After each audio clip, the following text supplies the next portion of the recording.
Hello, AV friends. Welcome to HETMA Presents Chair to Chair, the podcast where I sit down with the incredible leaders driving innovation and community within HETMA, the Higher Education Technology Managers Alliance. I'm Erin Maher-Moran, chair of HETMA's board of directors, and I'm excited to bring you into these conversations that go beyond the day-to-day of technology management. In each episode, we'll explore not just what our committee chairs do for HETMA, but who they are as people, professionals, and leaders. We'll dive into their career journeys, the moments that shape their perspectives, and the vision that drives their work in higher education technology. Most importantly, we'll connect their stories to the themes and challenges that matter most to our community right now. Whether you're a longtime HETMA member considering getting more involved, or you're just interested in hearing what's going on with the people who dedicate their time to advancing our profession. So these conversations are for you. So settle in and let's go chair to chair. In the chair today, I have John Pfeffer from SUNY's University at Buffalo, who's HETMA's FlexSpace chair. So thank you, John, for joining me today. Happy to be here. Yeah, so today's theme is yield to traffic, productive rest, shift the burnout mindset through valuing recovery, healthy boundaries, and sustainable productivity, and prioritizing what truly matters. So that aside, let's start with your journey to SUNY Buffalo. How'd you find your way into higher education technology? My path was probably pretty typical. I was working in K-12 as a technology director in a very, very small school district that I didn't think was going to survive much longer, and I thought I better find an exit plan here. And found a job at the University of Buffalo, doing computer support for, at the time, what we called our e-tech classrooms, our educational technology classrooms. So we had about 42 classrooms with a projector and that sort of thing in them. And I was supporting Power Macs with PC cards in them and that sort of thing. So when you think about your career path, are there any moments that stand out as pivotal in shaping where you are today? Wow, there's a lot of them. Pivotal, I would say, would be being handed the responsibility for our brand new course management system in 2000. It was called Top Class, I think. And they needed somebody to run it, and I raised my hand, and the next thing I know, we're running an enterprise Blackboard course management system. So from a server under my desk to now a server, probably multiple servers across the state of New York or in a cloud somewhere, I don't know. And I don't fortunately have to worry about that anymore. But, that was a pivotal moment for me because I took on this thing that nobody wanted and turned it into something that everybody wanted. I would say another pivotal moment really was realizing that managing a large department at a young age was going to be a difficult task for me. That thankfully was something I was able to navigate through with some great leaders, and really, I think I found my niche in this group, in this organization at the university through that process. That's fantastic. Yeah, sometimes you just cannot, you don't know, especially when you're young. You're like, but you power through and you get it done. That's amazing. So a couple years ago, conversations began between SUNY and HETMA about taking over FlexSpace. And so it's been an interesting journey since that point of taking it on. But being that you were part of the university system that essentially created this platform, for our listeners who may not be very familiar with FlexSpace, can you explain what it is and why it matters for higher education? So FlexSpace was something my colleague Lisa Stevens came up with, but she really felt the need to look at what EDUCAUSE was doing with the LSRS and devise a way for people to upload great examples of classrooms to a system online where, we could all search for and find the best of the best. If you wanted to learn about an active learning room, you could go search and see all the active learning rooms that have been uploaded, see what kind of equipment is in those rooms, see who the architect was, see where it rates on the LSRS, that sort of thing.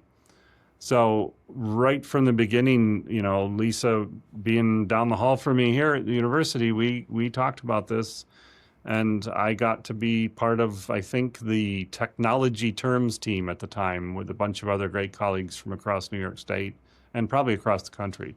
I helped. We contributed to what would be the technology categories, as it were, within the system at the time. And of course, that had to grow as technology changed. I mean, here we are, over a decade later, with FlexSpace still working. Absolutely. So, what drew you to take on the FlexSpace chair role for HETMA? I think, prodding from Lisa Stevens, of course, was one of them, maybe her nomination of me.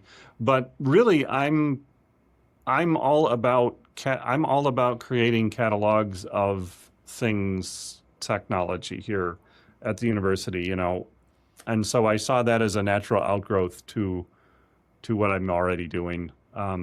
Plus, having knowledge of FlexSpace from the beginning, I thought it was a great way to contribute. I really want to see it maintain its role as an open educational resource. So that's what my primary interest was. Nobody should have to pay to use it, I don't think. I think it needs to remain an open resource. So that's really what drew me. I saw it as a way to become more involved in HETMA. Because I've got a lot of irons in other fires, so I thought this is a good way to sort of get into it and see what it's about. Absolutely. And it's definitely, your time and effort is definitely appreciated, because it was a bit of an undertaking that I don't think we necessarily, until we really started digging under the hood, realized when we took it on. So absolutely appreciate the effort that you've been putting in to get the platform to an even better state. Yeah, and that's going to be a heavy lift. We really need to have a good understanding of what we want this to look like at the end of the day. And that's going to require a lot of help from the HETMA community and other communities, communities that aren't even involved yet. We need to figure out what we want this to look like and be able to turn that on. Yeah, I love this approach, as opposed to just kind of sticking another Band-Aid on it and just pushing it out and being like, hey, everybody, look at what we did. But I like the approach that you want to, really take this opportunity to build it into what it should be and could be, and is going to really benefit the higher ed community. One of the important lessons I learned here at the University of Buffalo is every time we try to build an inventory system in-house with a programmer down the hall, that programmer is going to retire. That student intern that built it for us is going to graduate and go somewhere else, and then who's going to maintain it? And that's kind of where we're at with HETMA, right? Or with FlexSpace, excuse me, is we need to maintain that. And so I'm very interested in looking at how can we partner with others in the AV community for tools that can help us build FlexSpace that will sort of survive the test of time, survive all of us that are going to, someday I'm going to have to retire and go sit in the desert somewhere. So somebody else is going to have to figure it out. No, absolutely. I definitely love that smart way of thinking. And so now, with taking on this committee chair role, it's almost essentially a product management position. Mm-hmm. Like, how we- and you started touching on this, like, how do we approach this work sustainably? That's going to be a challenge, given that, this is a volunteer role that's going to be time. I have to find the time to figure out how to do that, and it should be a purpose-built system. It should be, I equate it very much to a catalog of equipment and a catalog of users and a catalog of spaces. And somehow we need to figure out how to connect all those dots and then turn it on and let people upload things. Absolutely. It's good. It's a very complex database. Yes, it is complex. And so one of the things I'm thinking about are the products that are starting to enter the market specific to learning space management. And that is, we're talking about an inventory of classrooms nationally or internationally. That's all. We're really just taking what I've bought here at the university for my inventory and thinking about that from a international perspective and making something very similar to that up here. How we do that, that's what I've got to figure out. Right. And that's what I'm going to need help from other very interested HETMA members to help me figure this out. Right. It's the $1 million question that we only have so much money to actually put towards. Yeah, well, that's going to be the other challenge, right? Who do we have that can do behind the scenes programming when we have to, and that's never the fun part. Right. Yeah. The managing all the resources there, which include, not only money, but time and effort that's right. Definitely a challenge, especially when we're talking about things like our theme this month with productive rest and putting in boundaries and whatnot. So I'm going to shift a little bit towards that. So how do you personally, think about rest and recovery in a field that often feels like it's 24/7? So, other people at my institution are going to watch this and either think I'm crazy or I feel like we are in a good place. And I don't think it's 24/7 for us. And they'll come knock down my door if I'm wrong, and I'll happily own that I'm incorrect about that. But, I think personally here at the University of Buffalo, I think we've done a beautiful job over the last 15 years of making sure we don't have to be here 24/7 doing something. We've built a robust system that I don't have to get up at 7 o'clock in the morning on a Saturday and make sure all the classrooms are working. So we're lucky that way. So finding productive rest, I don't know if that's something I need to worry about.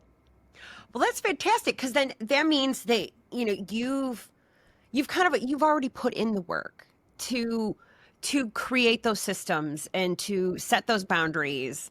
Absolutely. That's fantastic. And I hope that a lot of other people out there who are listening, who because I think a lot of times there has become such this like pride for the grind. Like it becomes a point of pride that people are like, I'm working myself into the ground. And it's like, no. Yeah, you're not doing yourself any favors when you're doing that. I mean, I remember starting out here, getting here at 5 o'clock in the morning to make sure all those stupid Power Macs were working. And it took me a month of that going, you know what, this got to be a better way. And I went to leadership and I said, this is not sustainable. We have to come up with a solution to it. And I had their support and boom. I said, these are not, anytime you're doing that, it's really not doing your institution any favors, because if you aspire to be great, you need to act great and you need to put out things that are great. Faculty shouldn't be throwing microphones across classrooms because they don't work. Got to make things great and make them work. So, absolutely. Now, have you personally set boundaries in your work life that have made a difference to you, or like how have you gotten to this place? It wasn't by setting boundaries. I think it was by being fortunate enough to work at an institution that understands that if they want to be the best, we're going to have the best in the classrooms. And so we put the money forward to make sure that happens. I will say personally, I'm not good at setting boundaries. I'm up at 3. I'm doing things at 4 in the morning. I'm here by 5 or 6. And then I'm doing stuff till the end of the night, really.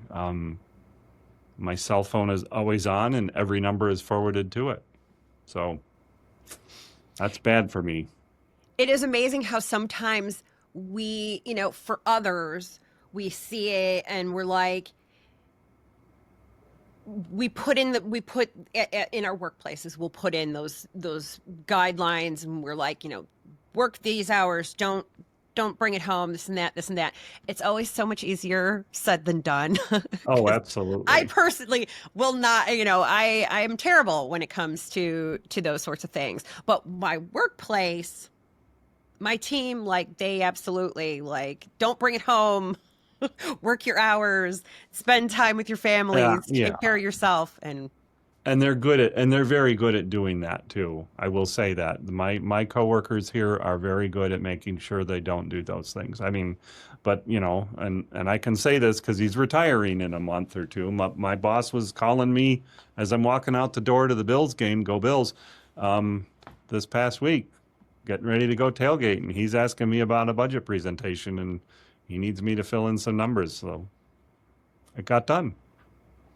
Yeah. So, like you're managing this learning space repository platform while you're working full time, at the university. And how do you prioritize what truly matters?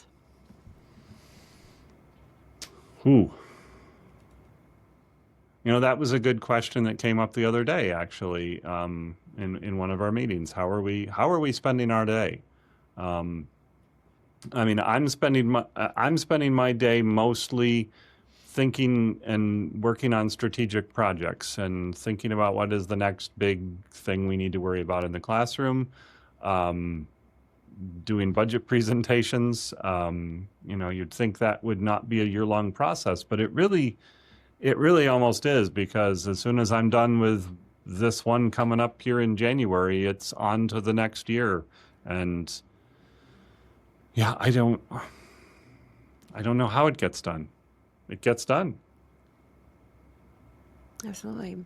It gets done with a good team. And we're, in our classroom group and our customer service group, we have one of the best teams I've ever worked with, really.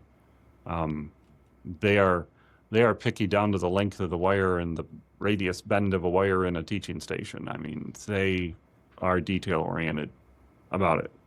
Yeah. That really highlights the importance of building a good team. So what systems or habits have you built that allows you to be productive without being exhausted?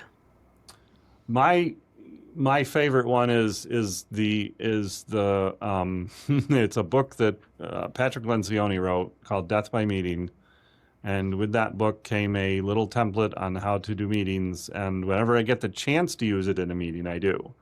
And I'm pleased to see our new leadership here at the university is actually promoting similar thoughts and concepts on having meetings and how to be effective with our time without overwhelming everyone. So our meetings are out. 50-minute meetings are in. So give me 10 minutes to get to the other side of the campus for the next meeting. That sort of thing. That's fantastic. Yeah, because I feel like there are so many meetings a lot of times. And then it's like, well, this meeting could have been an email. Yeah, or so many more meetings because now we've got the convenience of Teams and Zoom, and it works great. And so we can just say, well, if you don't have to travel across, because we have 3 campuses, so it's it's difficult to get to a meeting sometimes. So now we can just all be on Teams all day long. And so I'm very happy that we're sort of rethinking how many meetings we have and how long those meetings are and why we're having them, quite frankly. Because, yeah, it could have been an email. Yeah, I feel like that could go a long way to um to be more productive, like in the Hmm. workplace. Yeah. Like, Yeah. I mean, as I listen to the other stories across higher ed, I almost want to like run out to these institutions and say, how can I help you? How can I lend a hand? We got our stuff together here pretty good. So um, I'm always looking to figure out how to help someone else. absolutely fantastic, and that's what, and that's really what, like what an organization like HETMA is all about too. Just getting Hmm. that, sharing that knowledge, and collaborating with others. Love that. How does thinking about space design influence how you think about your own like work? Yeah, that's a neat one. Well, I mean, I think it's all about reality. Give me a classroom that I can only fit 30 students in. There's only so much I can put in there. There's only so much I can do with that space. And I think the same thing applies to work-life balance and what I do here every day. And that is, if I've only got this much time to do something and this much space to do something, we've got to be realistic about what we're going to get done in that. And I've got to be realistic with myself, right? I mean, I was just doing my next month planner list and said, none of this is happening right now. So there's just no way it's all going to get done. Yeah, being realistic. That that makes me think of like uh with managing expectations, kind of like with that, there, this is the space, this is what we can do with it. And so not only conveying that to others and being like, this is what we can do. I get that you want to do all this, but reality sets in and Hmm. this is what we can actually do. But we'll try to do, we'll try to give you this experience in this amount. Yeah, and I can be sometimes, well, I know I will be accused of being very, very optimistic about what we can make happen in a space. And the thankful for others on my team who live in a little bit more grounded reality sometimes, who will say, yeah, nice idea, but no, that huge direct view LED video wall you want to put in this classroom really is not going to work well there. There are things in the way, sightline distances, all kinds of other reasons not to do this. Let's just put a regular old projector in there and be happy about it. So I appreciate that grounding me. That's probably better for me than being realistic about my time. It's just bringing me down to reality sometimes. Yeah, yeah.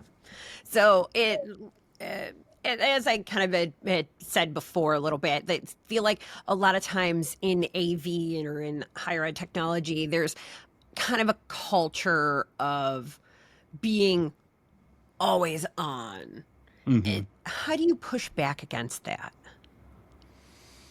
Well, as I said before, because I'm taking phone calls from my boss on Sundays, I'm pretty bad at pushing back against it, obviously. But yeah, so I don't know that I'm a good person to answer that question.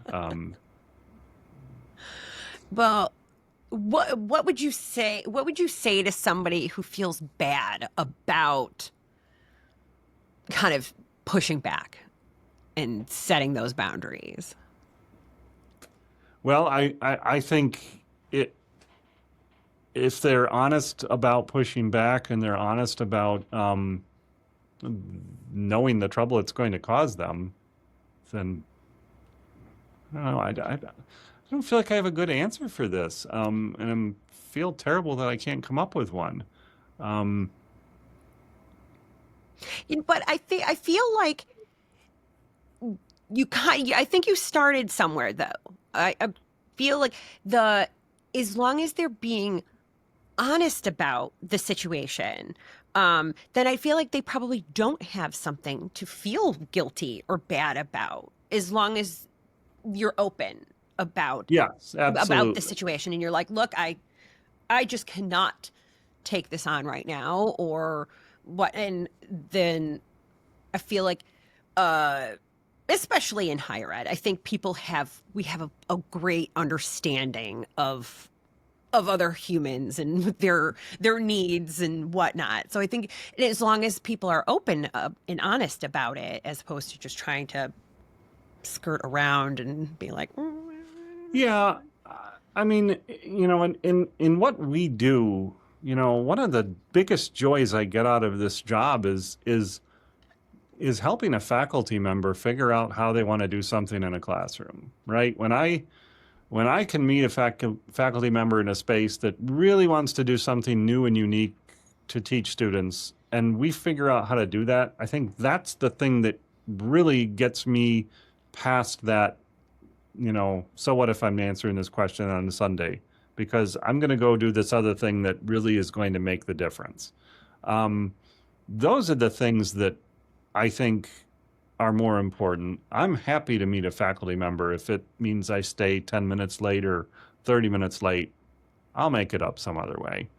Um, you know, I think it's that service level attitude that is what makes us want to be that way. I don't necessarily want to drop dead hanging a projector. So um, I'm going to figure out how to get out of here and not be that guy. But while I'm here, I'm going to do what I can do to make everybody's day a little better. so like, how do you decide what gets your time and energy? Um, it all is based on priority, really. It really is based on deadline and priority right now. And that's, etc. I've got hard deadlines. I've got to have the minutes dealt with by our annual meet or by our monthly meetings, our board director meetings. Those minutes have got to be done. They've got to be reviewed. Thank God for AI that can record and transcribe things now. And thank God we have a great management firm that does most of that work, but I've still got to like maintain our to-do list and all of that sort of thing. So, yeah, give me a deadline and it'll get done. That's the hard, that's the easy answer to that. Yeah. So, like, what's something that you've stopped doing that's made space for what truly matters? Oh, well, geez, like trying to be the do-it-all person for everything. Um, I don't need to be at every single purchasing decision, for instance. I don't need to make every single purchase or enter every PO or do every receiver for everything that comes in. We can figure that out other ways. Um, there are other, it's that delegation thing, I think, that I used to not do well. Absolutely. Yeah, I think a lot of people, especially like earlier in people's careers, they always think like, if I'm not doing the job, then it's either not going to get done, or I'm seen as not Yeah, doing my job. yeah. Where it's like, no, that's actually, you're kind of doing everyone a disservice. If you're trying to do it all, you need Hmm. to delegate and give other people those opportunities to do those things. But yeah, I can see it. It's hard though. Yes, being the first to volunteer to do everything is not necessarily healthy. Um, Especially if you're not the right person to be doing that work. And, I'm not the right person to be doing some very detail-oriented, task-based things. Not my wheelhouse, Give me a strategy to go figure something out. Give me a big project that is unique and solves this particular faculty member's problem, and we're good. Yeah, there's definitely something to be said for knowing yourself and where your strengths lie. How do you know when you're in a time that requires you to kind of yield and let some of that traffic pass and let someone else take the reins? Well,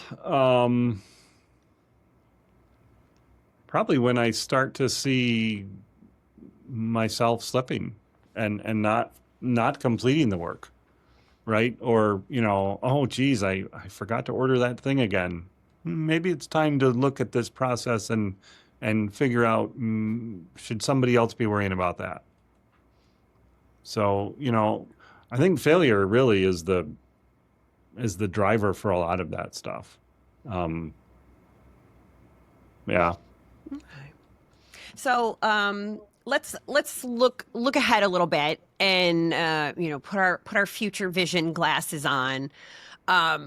What excites you the most about FlexSpace coming up and its potential impact on learning environments?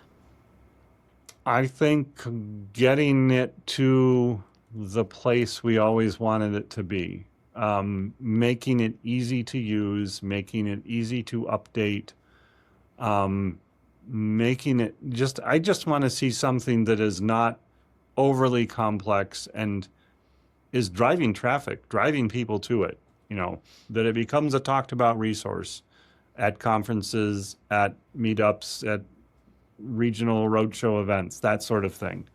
That's what I want to see. I want to see it be, sort of the next, I don't know, LSRS, where it's talked about in that manner.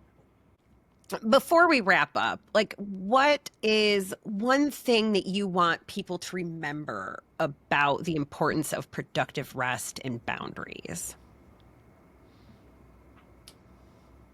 I think the most important thing about that is to make sure that the job does not consume the moments that you should be having with the people that are most important in your life, your family, those are the things that really at the end of the day make the difference. I'll go back to when I was first given a management role. My son, my firstborn, was born on the same day or close to it. So I was taking in an awful lot, and that probably was not the right role for me at the time. It was a challenge to be leading an organization and trying to raise my firstborn, with my wife at the same time. We were, we didn't know what the heck we were doing. So how do I know what I'm doing at the job either, right? So it's probably taking those chunks as they come and figuring out what is the most important thing. Absolutely. It's like you gotta leave space for those moments that are just too important to miss. Absolutely. Those were 12-hour days for me, and coming home and getting a kid handed to me saying, I've had enough. And I've already had enough of my day. So that was nobody wants to go deal with that, right? Yeah, no, absolutely. So if after this episode airs, how can anyone reach out to you to get in touch to continue these conversations? Well, I'll give my cell phone number out, which is what I do to everyone, but probably the better way is to get me at my email, which is jpfeffer@buffalo.edu. Wonderful. Thank you so much to John for sharing such honest and thoughtful insights about sustainable productivity. To everyone listening, I hope this conversation has given you permission to rethink how you approach rest and recovery. In a field where there's always one more project, one more crisis, one more thing that needs your attention, it's easy to believe that constant motion equals productivity. But as John showed us, the most sustainable path forward often requires us to slow down and prioritize what truly matters. This week, I encourage you to identify one place where you need to yield. Maybe it's a commitment that's draining you, a boundary you need to set, or simply permission to take that break you've been putting off. Your best work doesn't come from running on empty. It comes from taking care of yourself so you can show up and be there fully for those moments that matter the most. Next month, I'll be exploring Start Your Engines, New Year, Same Goal, with another incredible HETMA leader. Until then, remember to yield when you need to, rest without guilt, and trust that sustainable productivity will always outpace burnout in the long run. I'm Erin Maher-Moran, and this has been Chair to Chair. Thanks for listening. Thank you for tuning in to HETMA Presents. This show is a production of Higher Ed AV Media. Please visit higheredav.com to learn more about this show and a host of others. The views expressed here are not necessarily those of our respective institutions, employers, or sponsors. We'll be back soon with another installment of HETMA Presents.